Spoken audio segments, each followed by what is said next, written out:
Greetings traders, and welcome back to another survival guide. Chris bringing you some more information to hopefully get you to pass the Gauntlet Mini. And if you don't know what the Gauntlet Mini is, it is a trading program that we do offer here at Earn to Trade, which allows you the chance to become a professional funded trader if your skills are good enough to pass the test.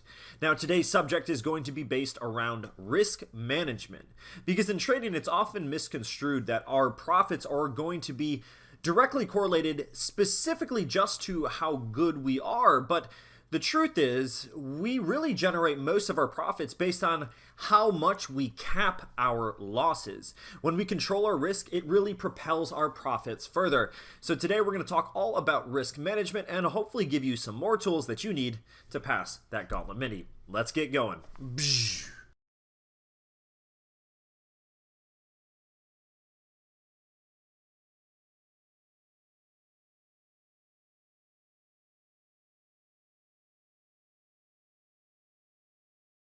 Trading is a game of risk and returns. The balance between them defines your trading style and your chances of success. This is also where the main problem lies. The first question on a beginning trader's mind is, how much can I win on this trade? But that's really the wrong attitude. It should be, how much, and should always be for that matter, how much can I lose?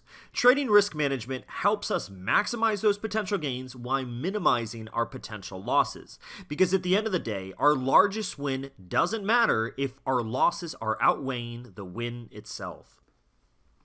By definition, trading risk management is an overall strategy to minimize your losses and to protect your trading capital. It is an invaluable tool, as any successful trader will tell you, to keep in the arsenal for building a successful and continuous trading plan. It's something that must always be adhered to whether you're a new trader or an old trader. It is a crucial aspect of trading at its core. Risk management is basically just a viewpoint that considers everything that can go wrong while we are in whatever trade that we're looking to get involved in. It looks at what we can make our capital itself vulnerable to. It allows us to accept that before it happens, to continue planning ahead for the future. It gives us an opportunity to not only concern just losses, but it can define what a reasonable profit target should be, because by being aware of our potential losses, it can then allow us to know where to hunt for those profits that we're looking to achieve in order to be more than just a break-even or a losing trader. If we want to be the winning trader, that is another level entirely. It is also essential for market participants that are looking to invest in a particular fund, for example, to make sure they're aware of this as well. They have to decide ahead of time, even if they're investing in a diversified fund, how comfortable they are with the swings that that particular fund might make. In the most basic sense, risk management is important because knowing when to trade and when to close our positions that we already have open does determine our long-term success. Many traders start from the idea that wins are more important than losses. Alternatively, if your wins exceed the number of your losses, no matter how big they are, you will most likely be unsuccessful. However, by itself, this isn't viable in the long run. If you look at the most successful examples from the trading and investing world, it's people and institutions that reach the level where they're at by carefully weighing their options and only opening a trade at the right opportunity. This type of accomplishment can require several years or even decades to master. You always have to remember that the financial markets are cyclical in nature. This means traders who have a history of sustainable profitability have successfully made it through the bear markets or crises and show that it is possible to be profitable regardless of which way the market's going in the long run. This means they can preserve their capital in those periods of volatility and market destabilization like we're going through today. To give an example, let's assume that we have two traders, we'll call them Joe and Bill. Both end the trading day with $100 in profit. Joe managed to get it with just 2 highly profitable trades. Bill did it through 20 trades. Who do you think has a better risk management strategy? The answer in most cases is Bill, the reason being that he aims for lower but less risky and more easily obtainable profits. Joe, on the other hand, is much more of a risk taker. He might manage to make $100 in just 2 trades, but on the other hand, he could lose the same amount of money or more next time if things don't go his way. The bottom line is that Bill's strategy is much more sustainable and predictable. One key to being a successful trader is the ability to estimate and control risk. If you manage to do that, it will allow you to build a strategy that delivers relatively consistent returns and is resilient to market disruptions.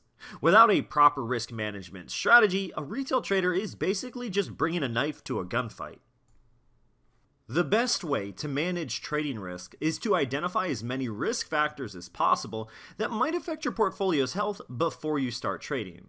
And this really just can't be overstated. By marking down all the potential threats to our investments, we'll most likely be prepared for most of what could go wrong and develop a backup plan. Knowing how to react in these situations will help us stay calm and keep our emotions in check even in the heat of the moment. It'll give us the confidence that we need to know that our strategy is based on well-researched information and thoroughly tested information if that. Let's say that you're a futures trader that wants to specialize in energy commodities. To build the foundation of your trading risk management strategy, you would want to consider several factors that affect price, which are included to things like market specifics, political risk, intraday trading factors, trends in competing markets, and black swans. Now, as far as market specific goes, we want to think of the seasonality that might increase during the demand of the winter months, or maybe how it decreases during the summer months. Then with political risk, we have to find out where the commodities that we're interested in are being produced and who are the biggest consumers. We want to be cautious about the international restrictions or import and export deals that might go ahead and disrupt the market. Then we have the intraday trading factors, where we want to find out how these commodities behave when the leading markets are open and closed. We want to study the reaction that they have to news as it comes out during the day as well as overnight. That way we have an idea of what to expect. And then we have trends in competing markets. If we are in fossil fuels trading, for example, like crude oil, we would want to keep an eye on the renewables market because this is something that could disrupt price or move it up or down. And then finally, we have black swans, which essentially applies to just about everything. We can't fully be prepared for these events. And when we say black swans, we're talking about the random, sporadic, unpredictable events. We could almost call them acts of God when the market just moves dramatically to something completely unforeseen, like a declaration of war out of nowhere or something along those lines. The next thing that we want to do is plan our trades, and there's a lot of ways that we can do this as far as it pertains to risk management. The first way is by using things like the 1% rule. Now, it doesn't have to exactly be the 1% rule. This provides just a good example. The 1% rule suggests that we should never risk more than 1% of our total trading capital on a single trade. It ensures that we are making reasonable trades without taking on too much risk while chasing big profits. Now, this idea at first might sound a little unreasonable to some that are trading with a smaller trading account, and as such, you'll find that traders with smaller accounts will adjust, but it should be noted that at the end of the day, percentages are percentages regardless of your account being larger or smaller. Just because we want to move our financial amount higher or lower faster, it's the percentages that we really want to pay attention to and respect and have the discipline to adhere to when it comes to risk management. Then we have using stop loss limits. Some traders will compare stop loss limits to having a life vest or safety net on. The idea is that when you set yourself a stop loss limit, we'll be able to control the amount that we can potentially lose on any trade. Stop loss limits are applied through specific orders to place a mechanism that will sell our assets once they reach a particular level. The idea is to close our positions out when we reach our maximum allotted loss that we decided on ahead of time before we even open the position. A stop loss order benefits every market participant, from the scalper to the day trade to the long-term investor, so this is something that should really be utilized by just about any trader. Next, we have using take profit orders. Take profit orders are exactly like a stop loss order in their value to us. They're just on the opposite side of the coin. They are quite literally exactly what the name suggests. It's an order that is going to close our position out when it reaches a certain point in profit. It is the shining light counterpart to the dark stop loss order. Even though we don't want to look at stop loss order as something dark, the concept here is while the stop loss order represents the maximum amount of drawdown we're willing to let a trade go against us, the take profit order is the happy counterpart that represents the amount of profit at which point we will close our trade out and lock in our profits to preserve them for another day. And then finally, we have determine your risk-reward ratio. The risk-reward ratio tells us what reward that we can expect for every dollar that we risk on an investment.